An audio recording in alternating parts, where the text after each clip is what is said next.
सुखदेवा वाचा। सुखदेव जी महाराज कह रहे हैं कि प्रिय व्रतो उत्तान पादो सतरूपा पते सुतो वासुदेवस्य कल्याया रक्षाम जगत स्थितो। मनु महाराज के दो पुत्र हुए हैं, प्रियव्रत और उत्तानपाद, और ज्येष्ठ पुत्र यानी बड़ा जो पुत्र है उसका नाम है उत्तानपाद। उत्तानपाद महाराज के एक पत्नी है, नाम है सुनीति। एक पत्नी है, नाम है सुनीति। नीति पर चलने वाली पत्नी है, धर्मात्मा पत्नी है, संतों की सेवा करने वाली पत्नी है। लेकिन अभी तक इनके कोई संतान नहीं है। महाराज को ज्ञात नहीं है कि महारानी गर्भ से हो गई। ये गए थे जंगल शिकार खेलने, वहां एक दूर देश की राजकुमारी मिली, नाम था सुरुचि। बड़ी सुंदर राजकुमारी थी। सोचा पहली रानी से कोई पुत्र है नहीं है, शायद इससे हो जाए। जंगल में ही उन्होंने गंधर्व विवाह उससे कर लिया और उस सुरुचि को लेकर के आज महल में आ रहे थे। यहाँ सबको पता चल चुका था कि बड़ी रानी गर्भ से है, तो सब द्वारपाल बधाई हो दे रहे थे महाराज को। महाराज ने सोचा हम विवाह करके आए, उसकी बधाई दे रहे होंगे, तो द्वारपालों से पूछा विवाह की बधाई दे रहे हो? द्वारपालों ने कहा नहीं महाराज, तो बड़ी रानी गर्भ से हैं, आप पिता श्री बनने वाले हो।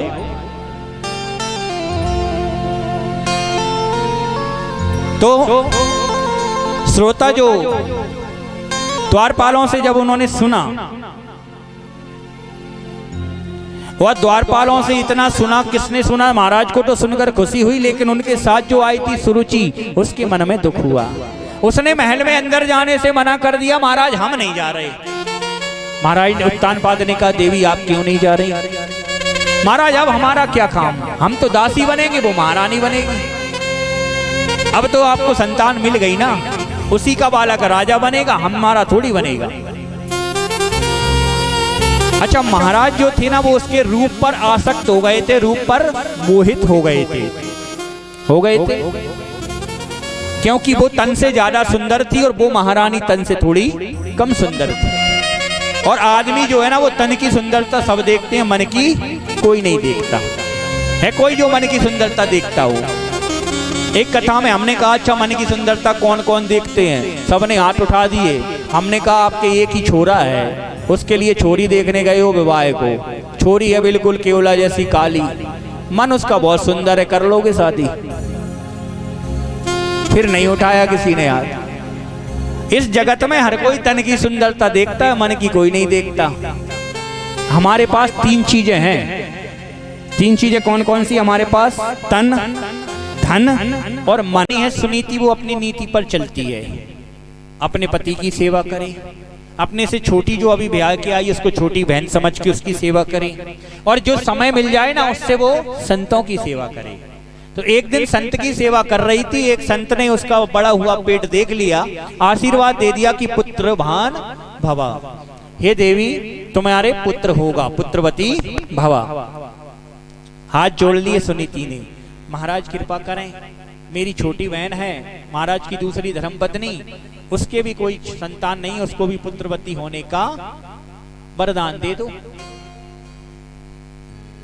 जिसने उसका सब कुछ छीन लिया, उसका सुहाग उससे छुड़ा लिया, उसको महारानी से दासी बना लिया, आज उसको लिए वो पुत्र मांग रही है। ऐसी नीतिवान माता है सुनीति। इनके यहाँ तो भक्त आते हैं जब माता ऐसी होती है। संत ने कहा देवी जिसने तुम्हें दुख ही दुख दिया है, दुख के सिवा कुछ नहीं दिया है, तुम उसके लिए सुख मांग रही हो, धन हो, क्यों मांग रही हो? उसने तो तुम्हें दुख दिया है। सुनीति मैया ने कहा कि बाबा उसने मुझे दुख नहीं दिया, तो मुझे मेरे कर्मों ने दुख दिया है। क्यों? क्योंकि आपके ही श्रीमुख से मैंने कथाओं में सुना है। क्या सुना है? कि कोऊ नहीं सुख दुख कर दाता, निज कृत कर्म भोग सुन व्राता।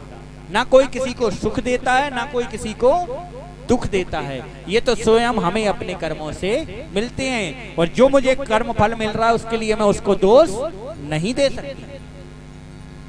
और कर्मों का फल तो भोगना पड़ता है, जैसी करनी वैसा फल, आज नहीं तो निश्चय कल भोगना पड़ेगा। कई बार देर से मिलता है, कई बार सीधा मिल जाता है, कई बार ऐसा मिलता है हमको समझ नहीं आता, लेकिन फल मिल जाता है सामने वाले को।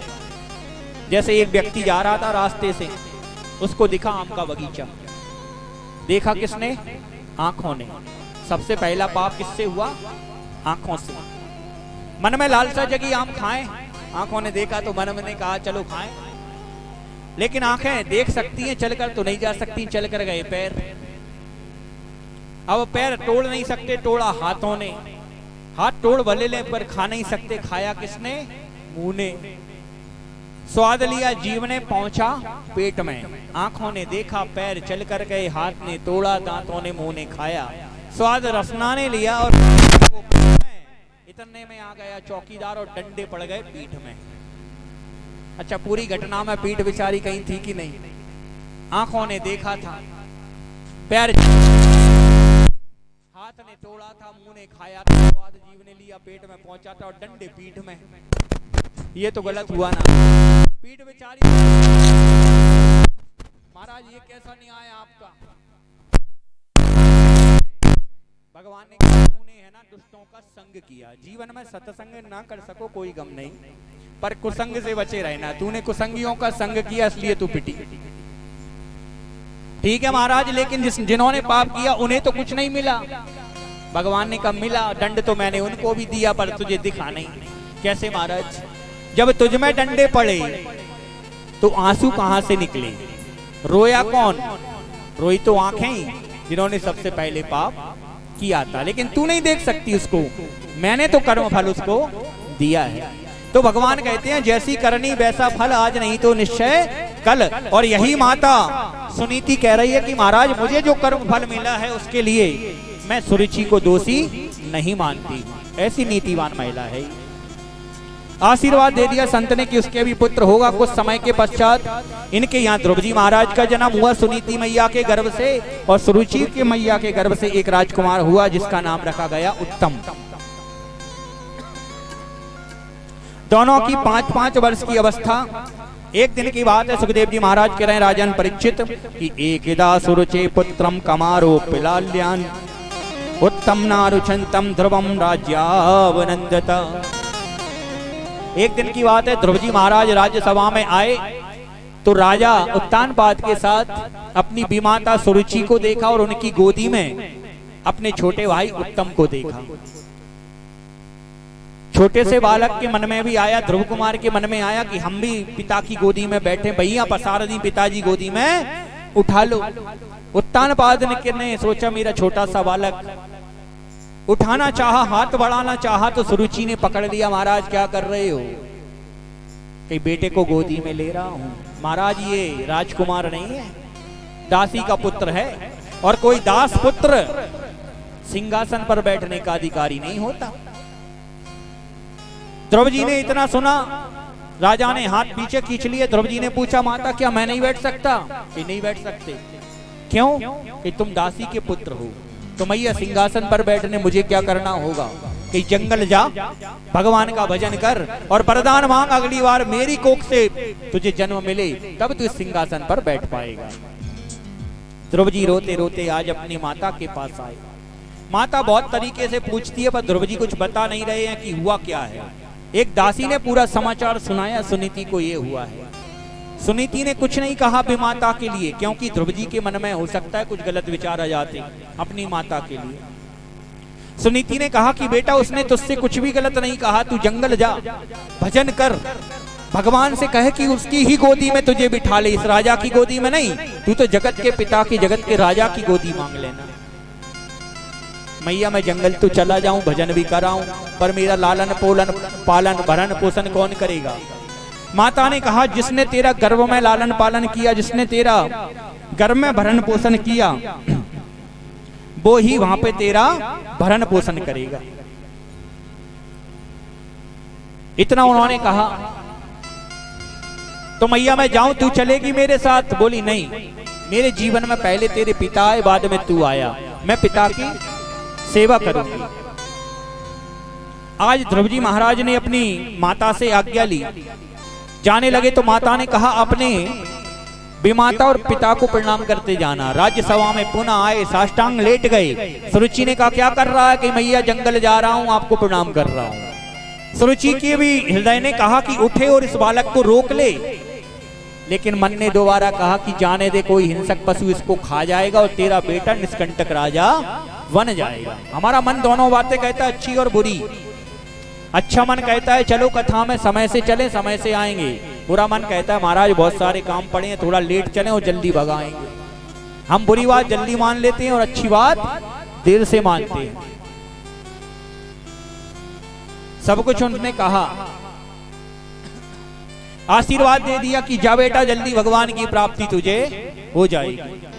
आज ध्रुव जी महाराज चले अपने विमाता का आशीर्वाद लेकर, माता का आशीर्वाद लेकर, पिता का आशीर्वाद लेकर वृंदावन में आए हैं। निधिवन में प्रवेश किया तो सामने से नारद जी दिख गए। नारद जी ने छोटे से बालक को जंगल में देखा। कहा बेटा इस जंगल में क्या करने आए हो? बोले महाराज भजन करने आए हैं, भगवान को पाने आए हैं, भगवान की गोदी में बैठने आए हैं। नारद जी को लगा ये तो बड़ा होनहार बालक है। बोले भैया यहाँ तो बड़े हिंसक पशु रहते हैं, तुझे खा जाएंगे मार करके। बोले नहीं महाराज, जिसने गर्भ में मेरा भरण पोषण किया, जिसने गर्भ में मेरा रक्षण किया, वो यहाँ भी मेरा रक्षण करेगा, यहाँ भी मेरा भरण पोषण करेगा। अब नारद जी ने कहा बेटा वो तो सब ठीक है, पहले ये बता किसी को गुरु बनाया है या नहीं? कि महाराज नहीं बनाया आज तक। तो गुरु मंत्र लिया या नहीं? कहीं नहीं लिया। तो बेटा वापस लौट जा, क्योंकि बगैर गुरु के और बगैर गुरु मंत्र के भगवान नहीं मिलते। गुरु तो बनाना पड़ता है जीवन में। अच्छा एक बात आपको बताऊं, कई बार हमें चेला भी बड़े मान मिल जाते हैं। एक चेला हमारा बना, हमने हमारे घर बैठा था, सत्संग चल रहा था, पानी गिर रहा था, तो एक छोटी सी बच्चियां बाहर बंधी थी। उस चेले से कहा कि भैया तू चला जा यार, हम व्यासपीठ पे बैठ के सत्संग कर रहे हैं, उस बच्चिया को खोल दे, बंधन से मुक्त कर दे, वो सही जगह पहुंच जाएगी सूखे में। तो वो चेला बड़ा ज्ञानी, वो कहने लगा महाराज मैं एक तुच्छ सा प्राणी, किसी को बंधन से भला कैसे मुक्त कर सकता हूँ? बंधन से मुक्त करने की क्षमता तो आप में है, गुरुदेव आप ही हो। हमने कहा जय हो। हमने उस चेले से कहा भैया ठीक है हम ही कराएंगे उठ के, लेकिन उनको गुरु मिल जाए दीपक महाराज जैसा। इन्होंने एक दिन तखत पे बैठे हुए थे, एक चेला से कहा भैया तुलसी दल तोड़ लाओ। दो चेला थे, एक चेला बोला महाराज हम तो तुलसी दल जाने ही ना, कैसे हो गए। दूसरा चेला समझ गया कि महाराज अब तो नंबर हमारा है। वो कहने लगा मूर्ख तू नहीं जानता, अरे वो केले के पत्ते जैसा लंबा लंबा वही होता है ना तुलसी दल। गुरुजी ने कहा कि बेटा तू भी नहीं जानता। कहीं दोनों नहीं जानते? कहीं हाँ। तो एक काम करो, क्या तुलसी दल तो तुम जानोगे नहीं? कहीं नहीं जानेंगे महाराज, आपको ही जाना पड़ेगा। कहीं हम ही जाएंगे और कौन जाएगा? महाराज बोले एक काम करो तखत ही उठाओ हमारा और तुलसी दल के पास ले चलो, आज पहचान करा दें। एक तो तखत भारी, ऊपर से दीपक महाराज भारी। चेलों की सामत आ गई, तखत को लेकर के तुलसी दल के पास पहुंचे। तुलसी दल महाराज ने तोड़ा और कहा पहचान लो ये होती है तुलसी। पहचान लिया कि यहाँ गुरुजी पहचान लिया, अब इसको कहीं वापस वहीं रख दो जहाँ हम थे। उस तखत को दोबारा वहीं रखवा दिया। कहा अब तो नहीं भूलोगे? कहीं महाराज जब तक जिंदा रहेंगे नहीं भूलेंगे। तो चेला और गुरु जरूरी है, गुरु बनाना पड़ता है। नारद जी ने कहा बेटा बनाया नहीं बनाया तो कहीं लौट जा। महाराज लौट के नहीं जाऊंगा। फिर गुरु जी मिल गए, गुरु मंत्र मिल जाएगा। कहीं कहाँ मिल गए? कि आप तो खड़े हो सामने। साष्टांग लेट गया, गुरु मैंने आपको मान लिया, मंत्र आप बता दो। नारद जी को लगा बालक होनहार है, मंत्र दे दिया ओम नमो भगवते वासुदेवाय, और आशीर्वाद दे दिया बहुत जल्दी ही तुझे परमात्मा की प्राप्ति हो जाएगी। आज निधिवन में 6 महीने तक इस महामंत्र का जाप किया है। आइए ध्रुव जी महाराज के साथ हम भी थोड़ा सा इस मंत्र का जाप कर लें, तपस्या कर लें, ताकि हमारे भी पाप छीन हो जाएं, पुण्य प्रबल हो जाएं। आप बैठ जाएं। ओम नमो भगवते वासुदेवाय। ओम नमो भगवते वासुदेवाय। ओम नमो भगवते वासुदेवाय। ओम भगवते वासुदेवाय। वासुदेवाय वासुदेवाय वासुदेवाय वासुदेवाय वासुदेवाय। ओ वासुदेवाय वासुदेवाय वासुदेवाय ओम नमो भगवते वासुदेवाय ओम नमो भगवते वासुदेवाय ओम नमो भगवते वासुदेवाय ओम नमो भगवते वासुदेवाय। हरि बोल।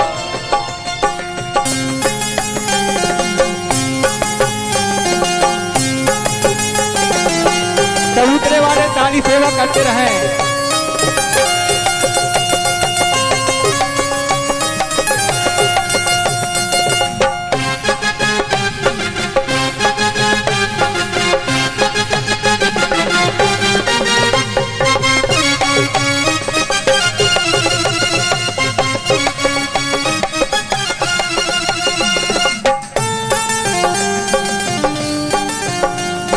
वासुदेवाय वासुदेवाय वासुदेवाय वासुदेवाय वासुदेवाय वासुदेवाय वासुदेवाय वासुदेवाय ओम नमो भगवते वासुदेवाय नमो भगवते वासुदेवाय ओम नमो भगवते वासुदेवाय ओम नमो भगवते वासुदेवाय ओम नमो भगवते वासुदेवाय ओम नमो भगवते वासुदेवाय।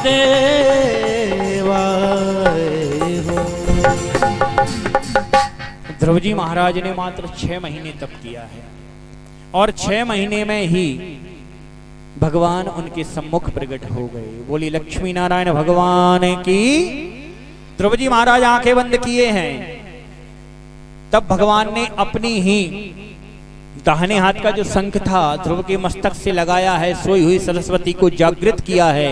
ध्रुव जी महाराज की सरस्वती जागृत हुई है और ध्रुव जी महाराज ने भगवान की स्तुति की है कि मोकम करोति वाचालम पंगु लग्यते गिरिम यत् कृपातम हम वंदे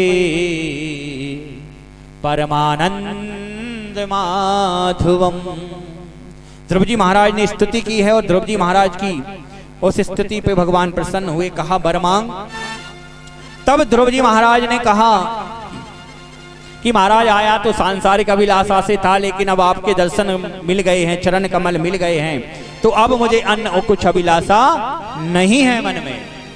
अब तो आपके चरणों में अटल ठिकाना मिल जाए, बस वो ही काफी है। भगवान ने कहा वो तुझे हमेशा रहेगा, लेकिन अब मैं तुझे राजा बनते हुए देखना चाहता हूं। मैं चाहता हूं तू राज करे, काज करे, तुझे राजपाट का सुख मिले। बेटा अब तू पहले जा, गृहस्थ जीवन में प्रवेश कर, राजा बनेगा और जब तेरा प्राणांत होगा मैं तुझे अटल ठिकाना प्रदान कर दूंगा। भगवान ने यह आशीर्वाद दे दिया है। ध्रुव जी महाराज आज भगवान का दर्शन करके वापस आ रहे हैं। देखिए बहुत जल्दी ध्रुव जी महाराज को भगवान मिल गए। क्यों मिल गए? क्योंकि बालपन में अगर हम भजन करें फल मिलता है अमृत के समान, जवानी में हम भजन करें फल मिलता है दूध दही के समान, लेकिन बुढ़ापे में आके भजन करें तो फल मिलता है जल के समान। बालपन में ही तप कर लिया, भगवान को जल्दी पा लिया। यहाँ पर नारद जी आए हैं, सुरुचि को समझाया, राजा उत्तानपाद को ज्ञान दिया कि महाराज आप भोग विलास में डूबे रहे, पूरा जीवन आपने निकाल दिया, भगवान का नाम नहीं लिया, और एक आपका वो छोटा सा बालक 5 वर्ष का, 5.5 का जो अब हो गया है, भगवान के दर्शन करके, भगवान के चरणों का आश्रय मांग करके चला आ रहा है महाराज। आज नारद जी राजा उत्तानपाद को समझा रहे हैं। नारद जी क्या कह रहे हैं कि ना राम नाम लीनो तन भरी जवानी में, तू डूब के मर जा रे चिल्लू भर पानी में, तू डूब के मर जा रे चुल्लू भर पानी में। ना राम नाम लीनो तन भरी जवानी में, ना राम नाम लीनो तूने भरी जवानी में, तू डूब के मर जा रे चिल्लू भर पानी में, डूब के मर जा रे चुल्लू भर पानी में। हरि बोल।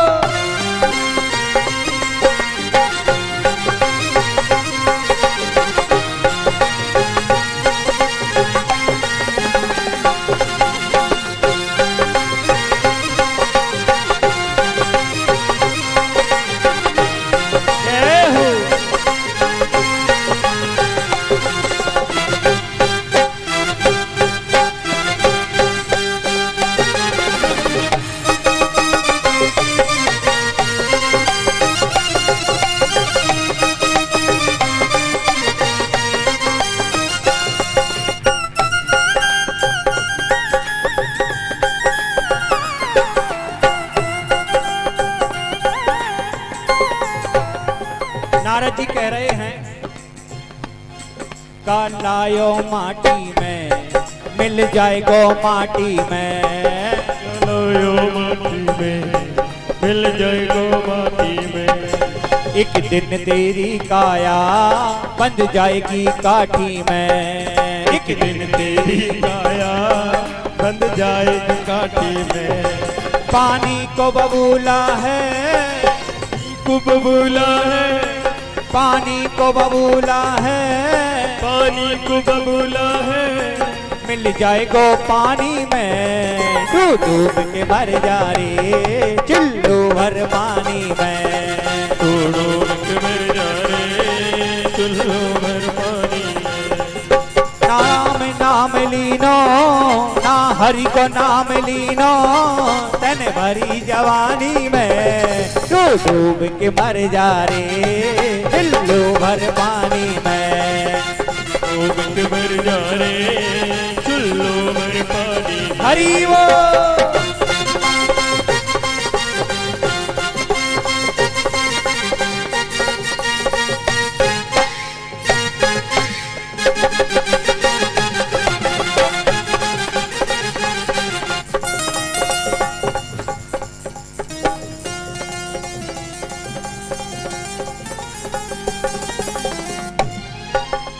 और क्यों करता मेरा मेरा यहाँ कुछ भी नहीं है तेरा। क्यों करता मेरा मेरा यह कुछ भी नहीं है तेरा। क्यों करता मेरा मेरा यहाँ कुछ भी नहीं है तेरा। क्यों करता मेरा मेरा यह कुछ भी नहीं है तेरा। एक दिन होगा भैया तेरा मरघट में डेरा।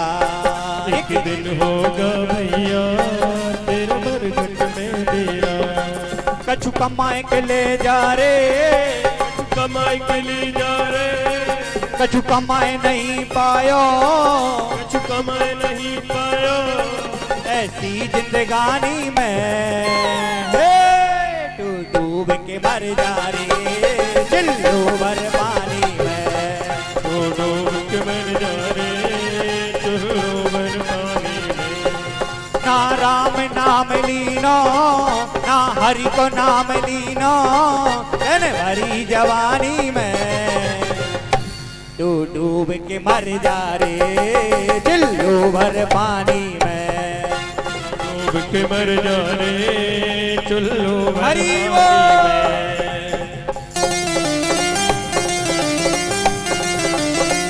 ताली सेवा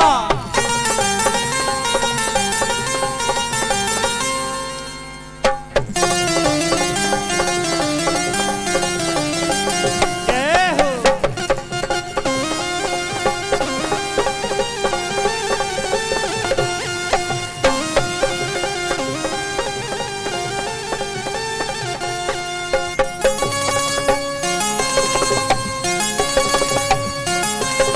ताल है।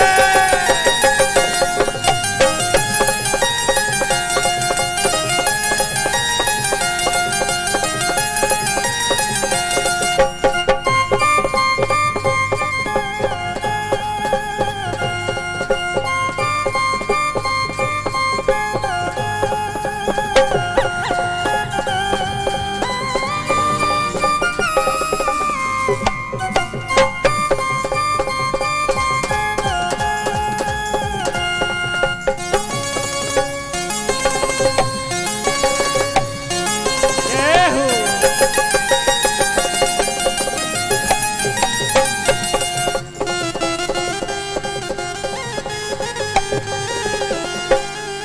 और कह रहे हैं कर सच्ची भक्ति है भक्ति में शक्ति है।